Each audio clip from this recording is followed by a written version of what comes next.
Julian, one of the first things I noticed in your ambiance was an extremely modern conceptual artwork, which I think was composed mainly of snail shells. So I thought, what's that doing here? Indeed. It was cicada cases, actually. And it's the only sculpture I've ever made in 1977. Oh, it was yours? I made it, yes. And it's called London Literary Life. And I picked them up in Washington, D.C.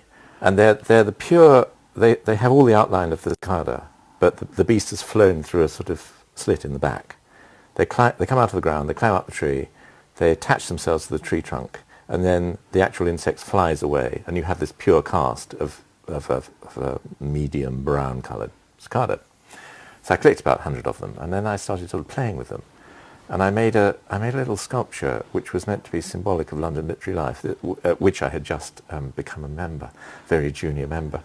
And the idea was that it was it seemed like a sort of circular, slow ramp making a progression towards the top. When you got to the top, it was like Masada. And the only thing to do was either throw yourself off or be sort of crushed to death by the others. Or executed by the Romans when they finally occupied the joint. Yes, and there was a great pile of these cicadas on the top, and there was one just teetering at the top. And it was Melvin Bragg at the time.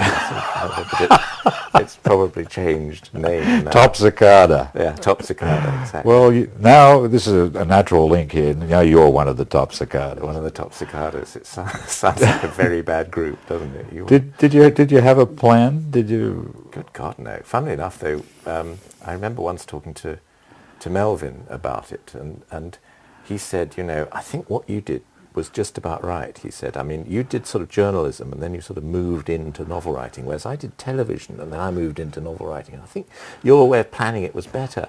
And I have to say I looked at him with complete disbelief, because, I mean, the idea of planning any sort of literary career, even planning from one novel to the next, just seems so sort of alien from what it feels like inside. You get a bit of book reviewing. You then have slightly longer book reviews. Your brain gets slightly better. You write a short story. You try to write a novel, and it's always seemed to me that what happens from one book to the next is just a sort of crocodile pit, and you might never ever get across it. So the idea of having some grand strategy seems to me barking mad. Yeah, the whole thing is just about as unplanned as anything could Yes. be. It's organic, in other words. Yes. And of course, once you've written half a dozen books or something like that, or once you have any sort of reputation, it looks as if everything has been logically tending to that conclusion. Yeah. And there's a certain self-deception in your own attitude to it. And you almost begin to retell your story, and you think, oh, yes, well, of course, I did that book, and then I did this book, and that made sense to do this book. But you forget the hazard and the false starts and the forking paths. But still, you have Yes. you have your models. Even those early fidgety days, you have your heroes, don't you? I mean, I think one of Yes, yours you is- have your heroes, but I think your heroes can often work against you, because you think, what's the point of writing a novel after Madame Bovary has been written? Flaubert is a big and man so for on you, and isn't so forth. Big man, yes. He's the top cicada of all time. top French cicada, Top or French cicada, however you say yes, it. yes, yes. Well, how did he- Cigale, they would say. Cigale. Yes, top cigale. Cigale supreme. Mr. Grasshopper, number Okay, one. Mr. Yeah. Grand Cigale. Yeah. But how did he start off? He started off, I guess I first read him as a result of we had a very brilliant English master just down from Cambridge, who actually seemed to persuade us, unlike other English masters, that literature was something to do with life.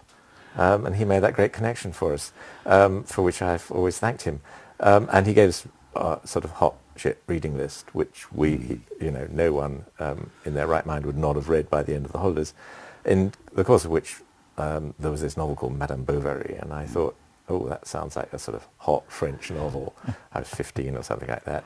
But there's some sex in that, I thought. Well, there is at one stage. Well, I read it and I thought, gosh, this is that doesn't seem to be erotic to me. In my mature years, I realised it is a deeply erotic Throbbing novel, with it, yeah. and that it's more powerful for being withheld and being glanced at times. But something about it clearly conveyed the word genius to me, and that was from then on. You're reading in French at that I stage? was, I read it first in English, but I was also reading French at school, so, and then at university, and I ended up doing a sort of special paper on Flaubert. And once you read and half understand Madame Bovary and see what it's doing in the novel, and recognise it as the first modern novel, it doesn't leave you. You know, there are certain geniuses who are geniuses when you're 18, and they stop being geniuses when you're 25, like Victor Hugo or someone like that. But the great ones stay there forever. But even Flaubert, compared with Madame Bovary, for example, just how good is Salammbô? There's such a thing as unevenness, isn't there? Yeah, sure. There is. And he knew, I think, in his heart that Madame Bovary was always going to be his best book. But I mean, there's unevenness, but there's also trying to do something different. You know, after the great realistic novel of modern life, provincial life, you know, startling shift to Carthage, you know, and Punic Wars, with vast amounts of research involved. So one of the things that he also teaches you is, you know, don't knit the same stuff twice if you can avoid it. I think Olivia once said the important thing is always to come in through a different door. Yes, yes, yes. Anyway, French became a big thing for you. Yes, I mean, I think that's my second civilization. You could do this on French television, for example, and haven't you? I think I would need some sort of mild drugs and drink to do it. Yeah, it's not so relaxing, I must say. But yes, I've done French television programs. Even Flaubert didn't escape criticism. I think Henry James at one stage said that Flaubert paid too close attention to language or something. And I think even Proust somewhere says it. But criticism is something an artist had to live with. Flaubert was extremely annoyed at something Sainte-Beuve said about Salammbô, as I remember. Yes, I don't think he ever learnt not to read his reviews, and he was very thin-skinned, and he took it, you know, he took it personally, as every writer does. I agree with that, although not many writers will admit it. I mean, I'm now in the sort of slightly surreal state of being a writer who doesn't read his reviews anymore, and really doesn't. But the sense of self-diminishment as a human being when you used to read them and feel these violent emotions about the guy who'd actually written the stuff, which you felt was not just some sort of sensible, level-headed disapproval of what your work, but a sort of deep gut loathing of you and everything that you stood for, or something like that. When you find yourself thinking about things like that, then it's time to stop. But I mean, there was a guy called Barbey d'Aurevilly who I have never been able to read because he always dismissed Flaubert's novels. Every one that came out, he wrote a scathing review of it. So in revenge, I will not read this guy's work. That's a sort of slight madness of a sort of reader's devotion to a writer, I guess. So you multiply that by about 5 when you're receiving criticism yourself as a writer. One of the things that came out of Flaubert's great career was that in many ways he left the 19th century novel behind in the way that the 19th century novel had connected with a big audience. And it was a founder of what we now think of as modernism, in the sense that a modern writer it's very important to establish a reputation among your fellow writers, among the critical establishment and so on, and you can actually have a career without having a big connection with the public. And it still seems to me that it presents a tremendous problem in the arts, and not just in literature, but more conspicuously, for example, in music. I know you know a lot about modern music, but there was a point, wasn't there? Well, I shouldn't say wasn't there because maybe I'm wrong, but somewhere about the time of Schoenberg, yes, where music took off to a level where you had to have a certain expertise to follow it. In other words, it parted company with the popular audience. Do you think that serious writing has done that? No, I don't. I think it's all... and I wouldn't completely buy the line that modernism is where the writer parted company, the serious writer parted company with his audience. I mean, if you think back to Stendhal, his famous dedication was to the happy few. Stendhal is a very, seems to us, an extremely approachable, intelligent, but very orderly and well laid out and flowing and natural sort of writer. But when he wrote, he thought he'd only have 30 readers, 60 readers, or so on. Poets, if you think about poets, most poets, for most of the time, have always, have never been in touch with any sort of broad audience. Well, I think with music and painting, it does sometimes take a while to catch up. But the great breakthrough of modernism, which was sort of absolutely necessary in all the arts, we have at least, it's been nearly 100 years, I mean, we have at least sort of caught up with all that. And I think it varies according to the arts. I mean, I think in painting, for example, the audience is much more quickly onto what's happening, whether it's good, whether it's bad, and understands the language more immediately than perhaps some music. But, you know, there are composers now having, in their 20s, having world premieres at the proms and so on, and the seats aren't empty those nights. No, when I think of a modern composer who lost touch, it seems to me that it was deliberate. Someone like John Cage or so on. Yes, I mean, I think in all the arts, there's always someone who pushes it so far that it breaks. I mean, we can think of in literature, in the novel specifically, there are two ways for it to go wrong. Either you become so obsessed by the language that you lose sight of everything else, viz. Finnegan's Wake, or you become so obsessed by the theory of the novel that all humanity and real life is drained out of it, viz. The nouveau roman. Yeah. And in a way, there's less danger if you're a novelist, because you're always being sort of grounded in the human factor, which is what the novel is always about. Which is it's what harder to go off into theory. It's what the French new novel, the Nouveau Roman, actually tried to get rid of. Yes, sure. It said that was a trap. Yes, That's not going to be held back by this real life stuff. Yeah, and there are people called Chausyistes who said that things were just as interesting as human beings, so we can write novels about things. Bad idea. It's not quite the same as Morandi doing paintings about bottles. Not at all. No.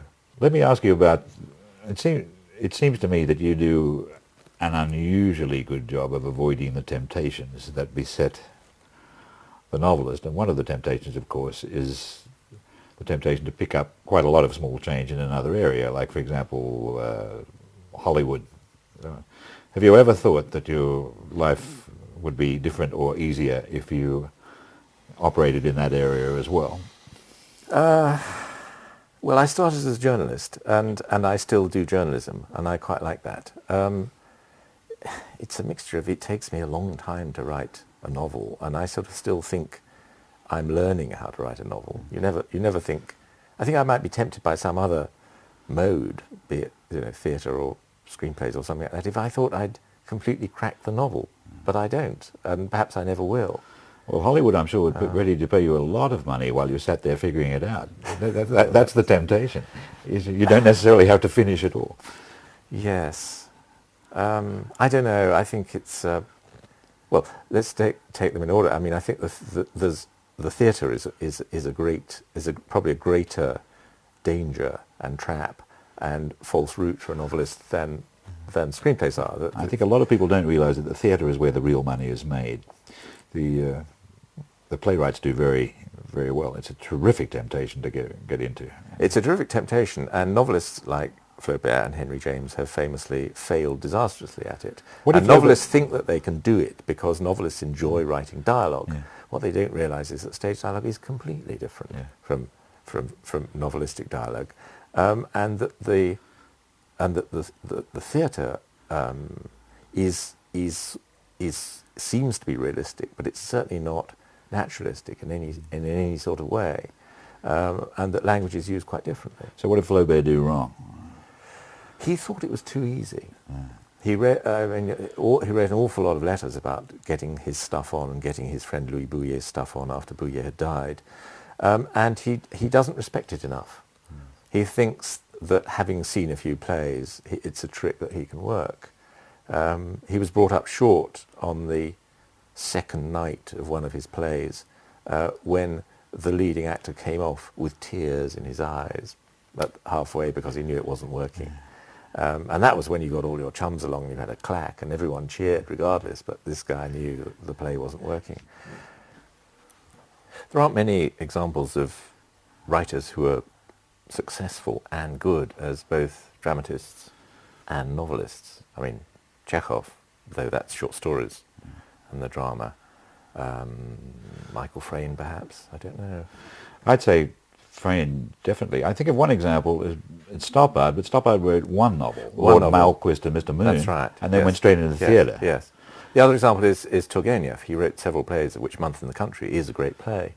But they were complete flops at the time, and they weren't performed for years later. And then he wrote wonderful novels. When you talk about Flaubert's play and the actor with tears in his eyes, it does remind me, with due allowance for scale, of what happened to my screenplay. I wrote a screenplay for Hollywood, and with exactly the same attitude. This is easy. I won't bother to study too many examples. After all, I've been seeing movies all my life. How hard could it be? And learned the hard way that there's a lot to it. For example, structure is everything and dialogue scarcely matters. And it's very easy to underestimate another form, indeed. And it might come with the territory. It might come with the central boldness of mastering one form that you don't realise how other intricate other forms are. But I think it's also the sort of hazard of how your talent is allotted to you. I mean, it's Faulkner obviously was a very good screenwriter. Aldous Huxley, to one's surprise, did a very, very good Hollywood adaptation of Pride and Prejudice. Yeah, it's excellent. Yeah, it's very good, isn't it? Faulkner had a system. He would spend 6 months on the plantation writing the latest semi-saleable masterpiece. Some of them impenetrable, in my view, but undoubtedly full of plenty of integrity. And he would spend 6 months with no integrity at all in Hollywood each year, well fueled with alcohol, just working towards it. And he balanced it up. But it's they're two very separate lives. Yes, I don't think it was lacking integrity. I mean, so the Chandler script, whichever it is that he wrote, the famous Chandler Big Sleep is an excellent script. It's an excellent script. Yeah. But he regarded himself as for sale in Hollywood. In fact, it's probably the best attitude, because that's probably the best way to do good work, is to realise that the movie itself is the hero. Yeah. And you can shape it only up to a certain point, and then the actors and the director take over. Yes. But I think also it is also a question of temperament, and I don't think I have a collaborator's temperament, and I know what I want to do, and I know how it wants to be at the end, and then at that point people can like it or not like it. But the idea of, if I was writing a novel, and my publisher said, well, yeah, but first of all we have to show it to the director and then the lighting cameraman and then blah blah blah. I think it would actually. And then Dustin Hoffman would want to change it and bring his own writer in. That's right. Yes, more nude scenes or something like that. Yeah. Or fewer. Or Barbara Streisand would want her writers to take over, which is part of stardom. I mean, if the movie with the star power, that's what happens. Yes. Inevitably. It's. I think probably the main reason you're not tempted down that road is what you've said, is that your talents lie in other direction. But your talents do lie tremendously in the direction of journalism, along with the novel, because journalism is something you take seriously, and I think you were, as a literary editor, you were exemplary. But I often wondered how you dealt with other people's writing, when other people's writing comes in across your desk. What, when I was a literary editor? Yes. Well, I hope with sort of incredible tact and benevolence. In my experience, yes. but always? But I thought that was because I was so terrific. What about the ones who were not so terrific? Was there? I think, I mean, as far as I could see, and I sort of studied under two very good literary editors, Claire Tomlin and Martin Amis, and I also worked with some great literary editors, Terry Kilmartin, the best, Carl Miller, Ian Hamilton, and so on. Often it's part of the art of being a good literary editor is simple human response to the fact that your review has arrived. Yes, I've read it. Yes, we're almost certainly going to run it. And at that point, you're hugely in credit with the person. There are literary editors out there now who you can set stuff into, and you only know they've got it because you see it in the paper a week later. And that's not the art of being a literary editor. They're the literary editors who think that that somehow a sort of stony silence and unimpressibility is a sign of integrity. Not true, I'm afraid. So first of all, just let them know that you know that they exist and that your piece is readable, that their piece is readable, and so on. And then you just have to, as in any other human relationship, adjust to the person that you're dealing with, and that there are some people who you knew would never take a suggestion on board, and there are others, often the fiercest ones, like, for example, your compatriots, the critic Peter Conrad, who is one of the most ferocious critics of all time. We used to refer to him on the paper as the Tasmanian devil, and we would sort of pretend that we kept him in a cage, and we'd sort of occasionally lob a book into his cage, and he'd go, he's a wonderful writer, and incredibly knows an incredible amount of stuff, partly because he's very clever, partly because he doesn't sleep, I think. A nocturnal Tasmanian devil, if such things exist. He was very kind to me recently in a review, but I can remember the days when he could be very, very tough. Yeah. But the first time I rang him up, I thought, this guy, it was an opera review, and I still know very little about opera, and I sort of tentatively suggested that perhaps this line seemed to contradict the previous line. And he said, "Oh yeah, it's completely wrong, cut it." And so you never know until you're dealing with someone how they're going to react to this sort of gentle, you hope, suggestion. Well, I'm just examining my own reactions. I think I'll fight fiercely for anything I think is good, but I'm ready to let go on anything that, when it's pointed out to me, it doesn't make sense or would benefit from being shortened or something. What I can't deal with is the fact checkers and the house style. I mean, you write for the New Yorker. Yes.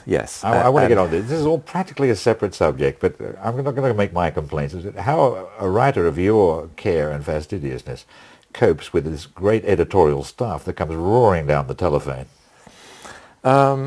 Again, it depends on which editor you get, and I was certainly lucky when I started by having Charles McGrath, who was an absolutely wonderful editor, working on my stuff. You're right that the fact checkers spend almost as much of your time as you've spent writing the piece, checking every single fact, and often it seems to go to sort of absurd lengths, but they equally, save your ass on many occasions. At least one occasion they saved my ass from total humiliation. Yeah. Yes, that's true. But they are. I think I'm on their side because they are a sort of wonderful breed. They're all sort of straight out of college, and they're very clever, and they're incredibly polite, and that's what does it. You couldn't provoke a fact checker to a word of irritation or anger if you tried your hardest. I could take all that. The bit I can't take is when the way I've balanced a sentence or written it is altered and has its rhythm wrecked because of assumption on the part of the house that things should be written in a certain way. Yes, that's house style. There is, there can be a tyranny of grammar. Yeah. I mean, I freely admit that I don't know the difference between that and which, and that I put, if I've got two whiches, I put a that next time round. So do I. Yeah. And I think that actually that's a sort of difference which is now meaningless. Yeah. But they often sort of change those around. They would say that's a difference that is now meaningless because because there might be another difference that is. You see, yeah. It's been explained to me. I understood the explanation. I always understand, and then I forgot it. I always understand it when it's made to me, and I always forget it exactly the same. But I think worse than that is when they, as you say, when you feel the flow of your sentence, but they repeat the preposition. Yeah. You have a preposition governing two nouns, and they think it would be better if they repeated the preposition, that sort of thing. And it depends. On your editor, you can sometimes get that stuff taken out. But it's all based on the idea that a magazine can write, and a magazine can't write. Only writers can write. So I think house style is that's true. But you are talking about a very great magazine, which is even in a slightly doctored form, printed many fine and famous pieces. Yeah, and I'm very glad to be in it. And also, if you compare American magazine editing with British magazine editing, it may be at times infuriating, but it does exist. Yes. Well, the virtue of British magazine editing is that all your errors stay in. And the idea is that the letter column next week, the infuriated readers will write in and fix it for you that way. Yes, I think, yes. That's making a virtue of laziness, I think. I mean, the Americans have fact checkers. What the Brits have is, if someone has once said this before in another newspaper, it must be true, which is altogether a different thing. When you look at your shelf of works, which increases, Slowly, yes. no, to those of us looking Double on, figures now, I think. to those yes. of us looking on, with it increases with dizzy speed. Every writer thinks every other writer is working harder than he is. Yeah. And is it balancing up?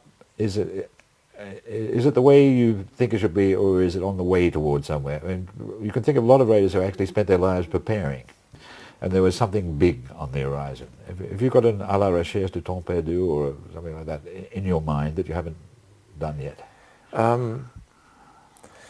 No, because I probably wouldn't recognize it as such, or if I thought of it in terms of I must do my à la recherche now, it would That would be a plan. That would be a plan, and also that would be a sort of act of literary castration to sort of try and base something on something like that, or rivalize something like that. I generally do go from book to book. I sometimes have the book after the one I'm writing next in mind, but I have no, the word that I'm very glad that you didn't use was oeuvre. I have no oeuvre, and I plan not to have an oeuvre. I write one book after another, and if other people want to look at them as a mass, that's fine by me, but it doesn't help me to do so. I don't look back, and I don't think, I'm heading towards that mountain peak. Julian Barnes, thank you very much. Thanks, Clive.